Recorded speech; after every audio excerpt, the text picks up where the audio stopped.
First of all, they gotta ask themselves how bad do they really want it.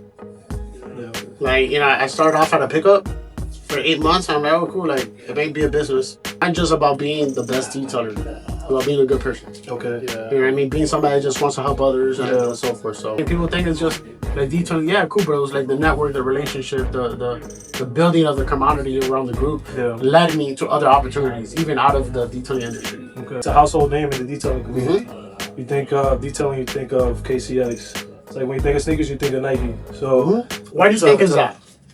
See, everywhere. It's everywhere. Yeah. What would you say is the top 5 products for KCX? Let's put you on the spot.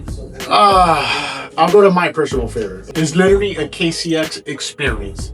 Right, you go to dinner, with Andrew, our CEO. The first night you go kart racing, and you really get to know the dilution of the products, the basic fundamentals of cleaning a car, detailing a car. Best Florida market to start a detailing business? None. Okay.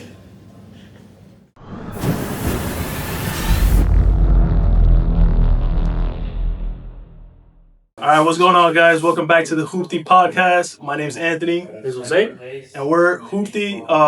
We're a car detailing marketplace, and we help detailers grow their business and scale using technology. And today we got a very special episode. We want to give special thanks to Supreme Detailing Store here in Orlando for providing us this space. And we got a very special guest here today. Yeah. So I'm going to hand it off to Jose so you can introduce who we got here today. Right, so we got a special guest. He's somebody that's done it all. He's not only detailed cars, he's actually detailed America's Air Force One jets. Not only once, 3 times. He won the MTE Detailing Person of the Year award, and now he's the man putting KochChemie products all over the hands of all the detailers in Florida and the Caribbean. Today, ladies and gentlemen, William Lara. What's up, guys? Hey. Appreciate you guys having me. No, I appreciate you joining the podcast. This is very special for us. So we just want to kick it off, man. Like, how did you get into detailing? Man, I just wanted to make money. Yeah? I wanted to make money, but I was always into, like, cars. Okay. Right? I worked at a car wash when I was, like, a young buck. I was probably, like, 13, 14 years old when I probably shouldn't have been working. And it was, like, one of those things of getting a dirty car and cleaning it that, like, drove me crazy, right? I was like, all right, cool. You know what? I may want to do this. I may want to do this.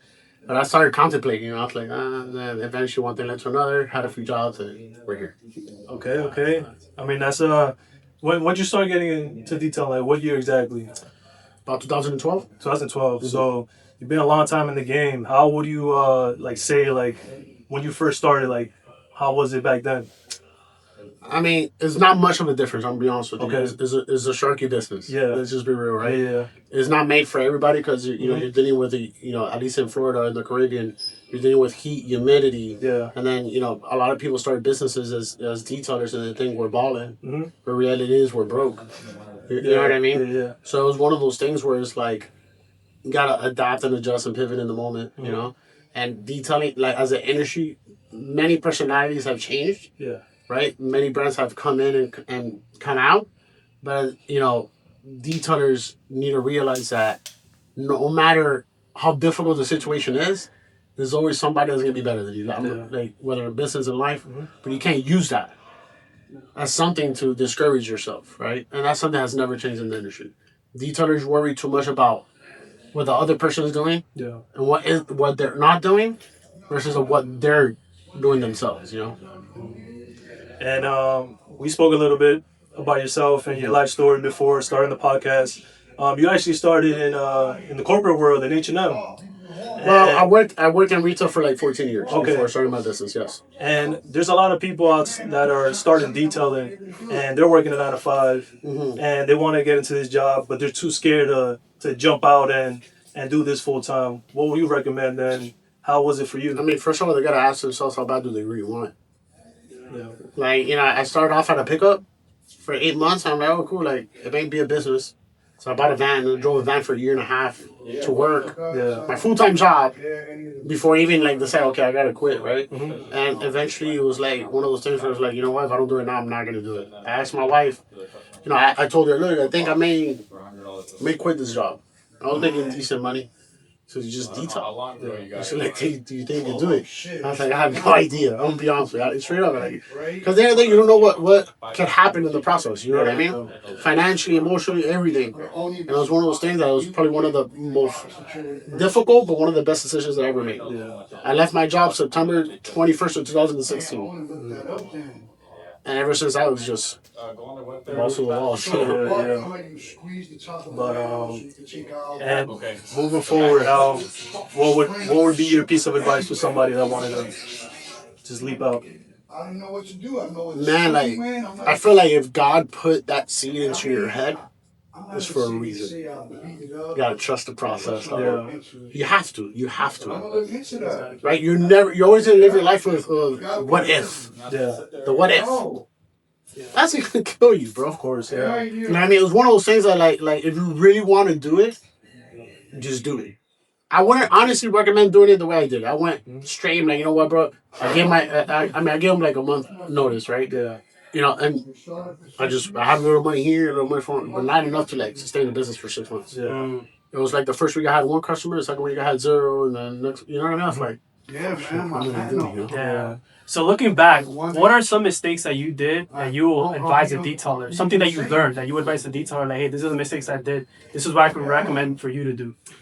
Honestly, it goes to the finances, right? I was making a lot of money, but I was losing a lot of money, right? If you can't manage it, if you can't measure it. Yeah. You gotta know what you're putting into your business or what you're getting out. I guarantee you, as a detailer, if you look at a basic clay and seal service and you see what you're spending on products alone on that particular service, you're gonna increase your prices almost instantly. Because as a mobile detailer, I mean, it's difficult. You're like your gas, car insurance, business insurance, chemicals, wear and tear, equipment, uniform, marketing, X, Y, and Z. It's kind of managing the finances, right? And I did a bad job at that, I'm going to be honest with you. But eventually I was able to adapt. And I made a lot of great decisions, but I made a lot of difficult decisions. But it was one of those things that, if I was to leave detailers, one thing is just be realistic with what your expectations are, right? And if you're not where you want to be, if you're not where you want to be in the future, or you're not working towards it, you need to make the change now, because if not, we're gonna have the same conversation today in 2 years. What happened between then? You gotta have the courage to like jump off the cliff, right? So Steve Harvey has a video. The most random person I know in my life sent me this video when I was working at H&M. Right? It was Steve Harvey talking about jumping off the cliff of life. And I was like, dude, I literally get goosebumps just thinking about it. I told my wife, I want to quit today. He's like, you're never going to know, but you can have the best credit in the world. You still can't buy nothing. If you don't got the money, you can have all the money, but if you don't got credit, you're like, you know what I mean? Like, if you want to start a business, you just got to do it. Yeah, you're going to jump off the cliff. You're going to get cut. You're going to get bruised up. But eventually the person got to open. You just got to trust the process. Exactly. So were you always a detailer, or did you go into different parts of the industry? I think you at one point opened up a detailing supply store. Right? So I started detailing in 2012. Okay. Eventually, bought the van, left my job at 15 or 16, and building relationships was one of those crucial things that I've done in the industry that I feel like I've done the best at. Is going to the SEMAs, going to the mobile techs, building the right relationships, right? I ran in, I'll never forget a conversation I had over a cigar with Reddy Doyle, right? And at the Doubletree right here at Mobile Tech, I'll never forget. That one conversation, she was motivating me rather to push forward in the industry, because I was kind of like, I don't want to do it. Like, I don't know. I was like maybe 8 months in. I was like, I don't know what to do, And it was one of those things where I was like, building the relationship part is what did it for me. Yeah. I was able to, I've done a lot of social media marketing for some of the biggest brands in the industry. Been fortunate enough to meet and travel, across the, I've been to Brazil, but traveled to the United States and stuff else. So I've been very fortunate to do that. Nice. Now you mentioned networking, and you met Remy Doyle, and that led you to Remy Doyle, and that led you to Detail Mafia. Yes. So with Detail Mafia, as Jose spoke in the intro, you detailed Air Force One. So it's a retired Air Force One in the museum flights in Seattle. Yeah. Where there's many historical aircrafts. Okay. Like a B-29 bomber, the first prototype 747, and so forth, which is a great project. Yeah. And how did you how did that come across? Like everybody out there detailing, nobody's detailing Air Force Ones. Nobody has that opportunity. I mean, I haven't done it in a few years. Unfortunately, I haven't been fortunate because staying busy or whatnot. But it's one of those things where you got to be selected. Okay. Right? You got to go to ready training. Yeah. I mean, it's not just about being the best detailer. It's about being a good person. Okay. Yeah. You know what I mean? Being somebody that just wants to help others and so forth. So, yeah, it's really, you got to go through ready training to be considered for that. Wow. How was that experience? Tell us about that. Oh, life changing. I did it probably did it 4 or 5 times already. Okay. Yeah. So it was one of those things where customers would just want me to detail their car just to say that. Which I thought it was ridiculous, but I took it, right? It's a nice title. I ran with it. With it. But it was one of those things where I think it was 17. I went through his training, probably April, March, something like that.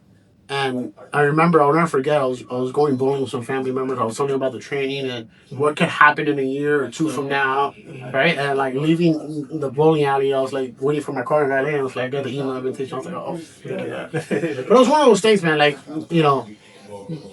people really need to take time to get to know what the Detail Mafia is really about, right? So it's really filled of serial entrepreneurs. We got guys in our group that are heavy hitters. Yeah. Financially and in business. We'll throw numbers out there, but it's big money. You know what I mean? But it's just all of us coming together, and it's all a volunteer project. We have as a project industry sponsors and so forth, but it's all volunteer. We do it because we care about preserving American aviation history, but also getting together with other entrepreneurs from across the globe.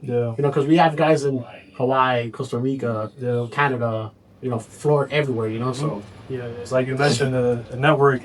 Your network is your network. 100%. Say, Tell me who you hang out with, and I can tell you who you are. Yeah. That is the most truth, saying ever. Yeah. Can you tell us the difference of detailing a car and detailing a plane? I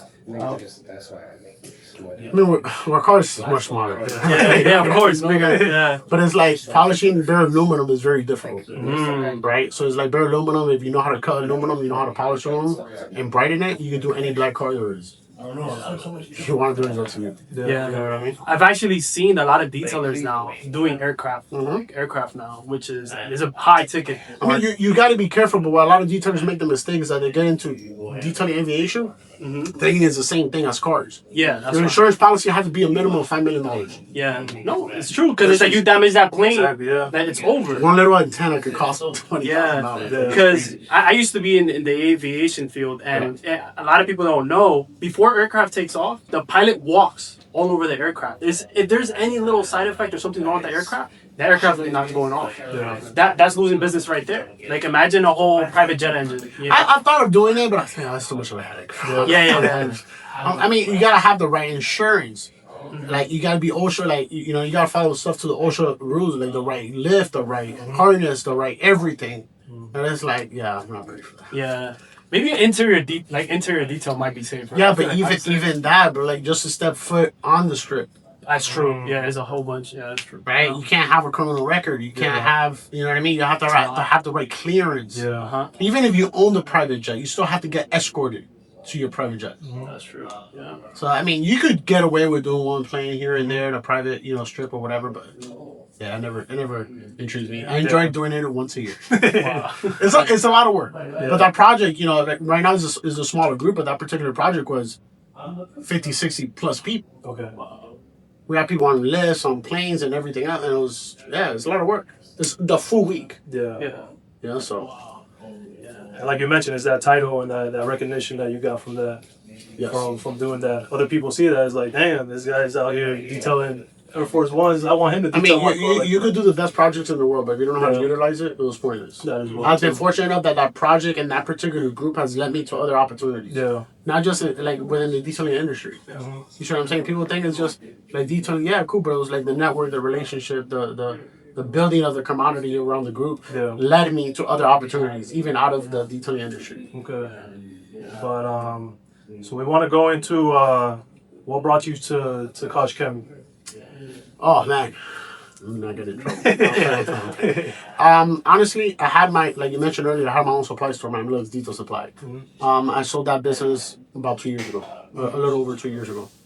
But I did a few things here and there that was helping to maintain. Eventually, I'm like, okay, I gotta work. and I wasn't really looking at KochChemie in particular. There was other brands and I had other offers in and out of the industry that I was looking at. I was like, man, like, it's good money, cool. I'm gonna have to travel a little bit, whatever. And eventually, like, KochChemie, I wouldn't say they approached me, but not approached me. We connected on LinkedIn. Me and my national sales manager Casey, and we just started talking. Man, and I was like, oh, like, KochChemie is sexy.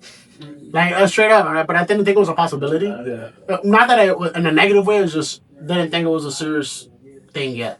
And eventually, man, I was doing an event in Southern California, and he drove an hour to meet me. Wow. Like, all right, oh, cool, all right. I started paying attention to it, and eventually I was like, okay, like, I need to know what we're gonna do. And honestly, it's been amazing since, man. I wouldn't work for nobody else. Yeah, it's pretty cool because you were in the retail corporate space, almost doing the same thing, but not car detailing products. So it's almost like your past experiences. Oh man, I wish. Yeah, your past experiences have helped you where you're at today. And a lot of people downplay the fact of like, oh, I don't want to do a 9 to 5. I don't want to do this.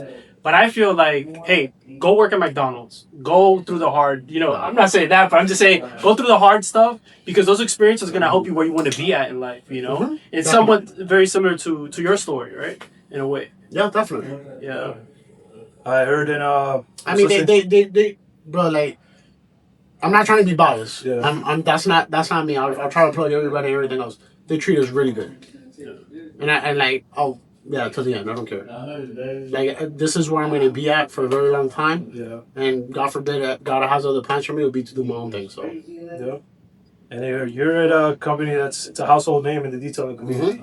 You think of detailing, you think of KCX. It's like when you think of sneakers, you think of Nike. So why do you think is that? See it everywhere. You see it everywhere, yeah. You see it everywhere. Like you look it up and you see the bottle, you see the way that it looks. It's just like makes you think like what is that? What brand is that? And then you look it up. Oh, brand is sexy. Every detailer I meet has that on.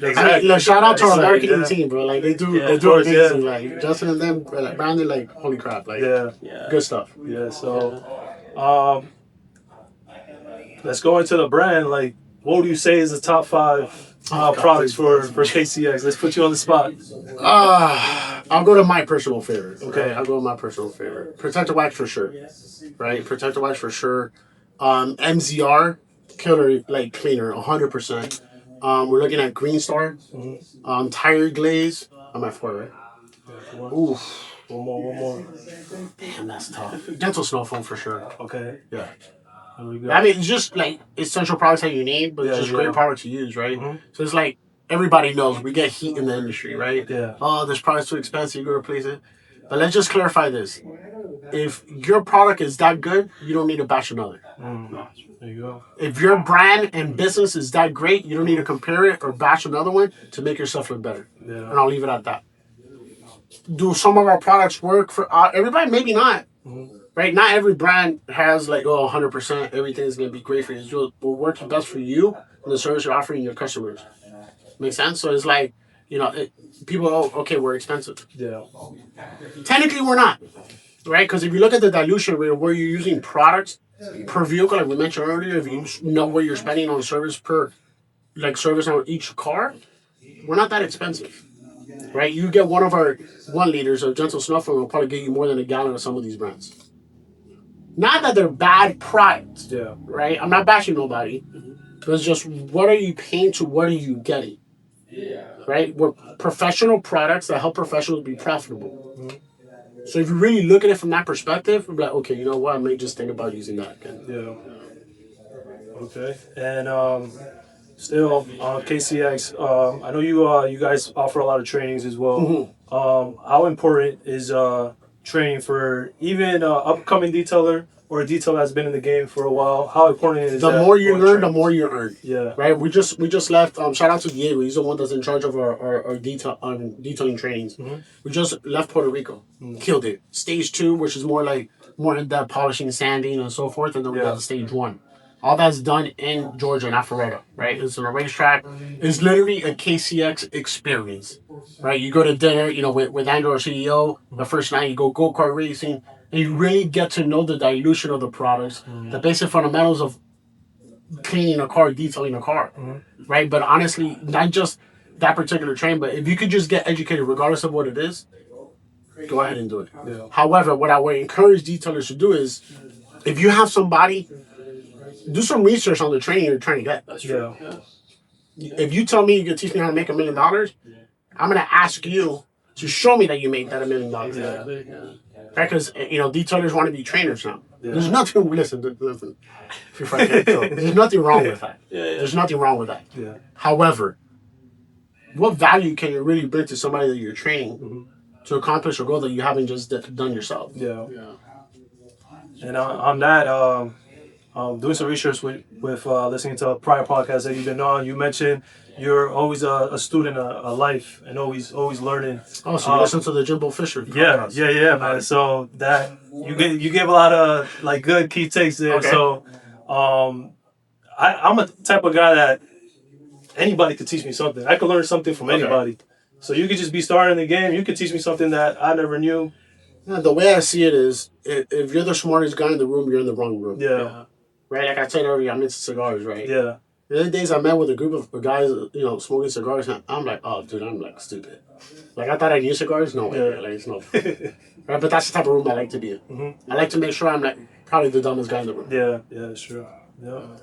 Always learning. Yeah. So, let's talk about some the different areas. You're an area sales manager. You cover a lot of places here in Florida as well as the Caribbean. Yes, sir. Can you tell us how is detailing in each of these areas? What do you think is the best market to be in? What's up and Man, growing market? I feel like consistently Florida is pretty much the same. Yeah. Right? The Caribbean is a little bit more difficult, right? So it's like products are more expensive, services are more, are lower end. Yeah. Man, honestly, it's pretty much all the same in Florida, right? You got detailers that charge $50, and you have guys that charge $150 for the same thing. Yeah. You have guys that shop, so it's really in what aspect, Yeah. And you're coming from 305. I was out there in Miami. That's my city. I don't care who said what, dog. That's my city. You step on my city, that's my city. I don't care. Were you focusing when you were detailing? Were you focusing just Miami? Were you ever going out? Honestly, no. I mean, I want where the money's at. To be honest with you, Yeah. like I could care less, bro. Like if I had to travel an hour and I was getting paid, I was traveling that hour. Okay. I remember when I bought my first van, it was a 06 Econoline. Eventually, the transmission slid, this and that, whatever. And I bought me a 17 Transit, right? Man, a month later, I was going down to Key West. Damn. That's deep. But I set up a whole bunch of appointments. I was working. Yeah. Back then, there wasn't like a lot of detailers there. Okay. So I was murking, like,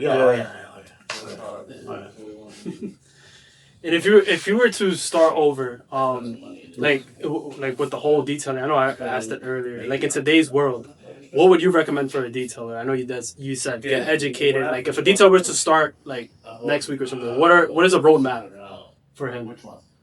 First of all, you gotta get your finances in order to do that. Don't go in it broke. There's detailers that spend $10,000 on a detailing setup and their van costs $4,000. The numbers don't add up. It's okay. It's literally okay with starting with a rigid vacuum, a small Ryobi, like pressure cleaner. Build your business up. You shouldn't be spending $10,000 on a setup when you haven't even made that in the first month. Right? So you gotta really strategically know where you want your business to be. So if you want a van, you want a setup, you want this, how much is that going to cost you? How long is it going to take you for you to gain that money? And how long would it take you for you to get it back? Because you can win it, spend it, but you have to make it back. Yeah. How long? Yeah. Don't worry about what the other detailers are doing, bro. Like, stop it. Yeah. It doesn't matter. I'm telling you, there's guys that will spend $10,000 on a setup and their van costs $4,000 to $5,000. No, That doesn't make sense. Yeah. I'd rather you spend $10,000 on a van and put $4,000 into like an okay setup. Don't mean anything. Yeah, that's 100%. I was seeing a video of some guy that he was talking about that. He was like, detailers go spend $20,000 on a whole setup, but they don't have a website. They don't have SEO. They don't have ads. I think you saw it? Yeah. It was pretty good. I know what you're talking about, but it's like, detailers are too worried about being the most known and being popular and being... Man, there's guys with, Mercedes vans all hooked up, but like, I know they don't make $100,000 a month. Yeah. Right? You're looking good. Cool. Gotcha, bro. Yeah. All right. Because you can make $1 million and still lose 10,000. Yeah. I know somebody that's how I know. You know what I mean? But you can make the money, but you got to know how to spend it, invest it into the business, right? So it's like detailers are worried too much about looking good and not being good. No, that's 100%. Yeah, I did want to go into that too because a lot of detailers, they see other detailers. You were talking about that. They see other setups, and they tend to see other detailers that have big social media accounts. But when you really get to know them and you speak to them, you're like, "Yo, bro, you're probably killing it." Like, nah, bro. All right, so I'm gonna plug the audience here real quick. There's a website called socialblade.com. You want to see how organic somebody's following is? Go on that. Okay. It's not what it seems, bro. Yeah. Like you can have 1 million followers and still be broke. Like, Nah, it's true. Yeah. it doesn't matter. No, yeah. Oh, the followers, this and that. Like, Yeah. I'm telling you, check that website out. No, 100%. Yeah. And I met somebody has a shop. He just focuses on like a small shop. He had like a nice little 2-car garage, but he just focused on ceramic coatings and PPF jobs, which are big, high ticket jobs. Okay. And he doesn't have a big following. He has like 1,000 followers, but the guy's making 10, 15K a month. So I know somebody. I mean, I'm not gonna put his name out there because he'll kill me. But I know somebody that probably has, I don't know, maybe 2,000 followers or something. Yeah. His detailing business is over $3 million. There you go. Yeah. So, yeah. I tried to get him on social media. Bro, like, come on, bro. Like, gotta get it up there. holy crap! Yeah. It does, I mean, all this following and looking good, bro, is BS. Like, Yeah. cool, awesome. That many people follow you, but how many of those are really customers? Yeah. I could care less about a detailer following me as a detailer. Yeah. I did. I mean, all right, fast track. Like I did at one point. I'm like, I got like 10,000 followers and like 8,000 are the detailers. Nah, bro. Sorry, I'm following you. They weren't paying. They weren't paying. Yeah. So as detailers, we want to look cool. Bro, like I get it. You want to have the best setup. You want to have the best everything, but you got to have the best SOPs, bro. So if you don't have your standard operating procedures intact, bro, my setup was made out of 2x4s and plywood. I made decent money, you know? 2x4s and plywood. I didn't get a $3,000 generator. I got a $400 eBay inverter. I didn't spend money on the pressure washer. Cool, $700. But you don't have to be the biggest and look, bro. I'm telling you, you got guys spending money, not even on the setup, but on the van. Everybody want to look luxury, but are you really making that money? Yeah. Right? It's crazy. Yeah. And when you first started, what was some like marketing tactics? How were you getting your clients? Oh, IG all day. IG? IG. I mean, IG. Yeah. It was one of those things, bro. I was just aggressive, following, liking, commenting, tagging location, this and that. Yeah. And it's crazy because like some of the quote unquote competition were getting mad. Other customers were calling me. I'm like, dude, like I still got a full-time job. Yeah. Like leave me alone. Like you know what I mean? Yeah. It was just like jeepers. But like the thing is being consistent with your marketing. You shouldn't be spending thousands of dollars on SEOs in the first year in business. You're still getting data. You're still getting customers' information and everything else. Yeah. Whether you want to use Square, Hoopty, or whatever it is, you're still collecting. Yeah. But you have to be. Don't post 5 videos in 1 week if you can't post 5 videos for every week moving forward. Yeah. I'd rather you post 3 times a week and just pour out the stories. Yeah. Then do it or like fall off for like 2 weeks and then nothing back. The algorithm just screw it up. So Yeah. consistency is really the key. Yeah. Yeah, like Gary Vee. No, for sure. Yeah. Gary Vee. Jab, hook. Yeah, there you go. Yeah. That's something crazy too, because when we started going into the detailing game, starting Hoopty, we saw you everywhere, bro, on social media. Yeah, That's so awesome. I told Anthony, bro, we got to get him on the podcast. That's awesome. Yeah, so when we met you at the MTE, we were very excited to meet you, man. Yeah. So, yeah, man. That's awesome. Yeah, man, I just, like detailers, man, like, I wish we would have a different, and I'll say we because I'm a detailer at heart, even though I don't detail like that no more. I wish we would have a different mindset, like a shifted mindset, a more positive mindset. Sometimes even suppliers or detailers, we're worried, we're too caught up in the BS, the drama, he said, she said, and you're trying to do everything with the wrong intentions. There's enough out there for all of us to eat. It does not matter. Put your pride to the side. We're sticking where the sun don't shine and move on. Move on, because like, bro, like how many cars are out there? Yeah. I'm gonna get mad because whatever, bro. That customer went with you is my fault, not yours. Yeah. For not maybe providing them the service, product, or price, or whatever it is. That was my fault, not yours. So if we could just shift our mindset to, well, you know what? We're not gonna get caught up on what he said, she said, this and whatever. I don't pay. So why even bother? Exactly. Sure. Yeah.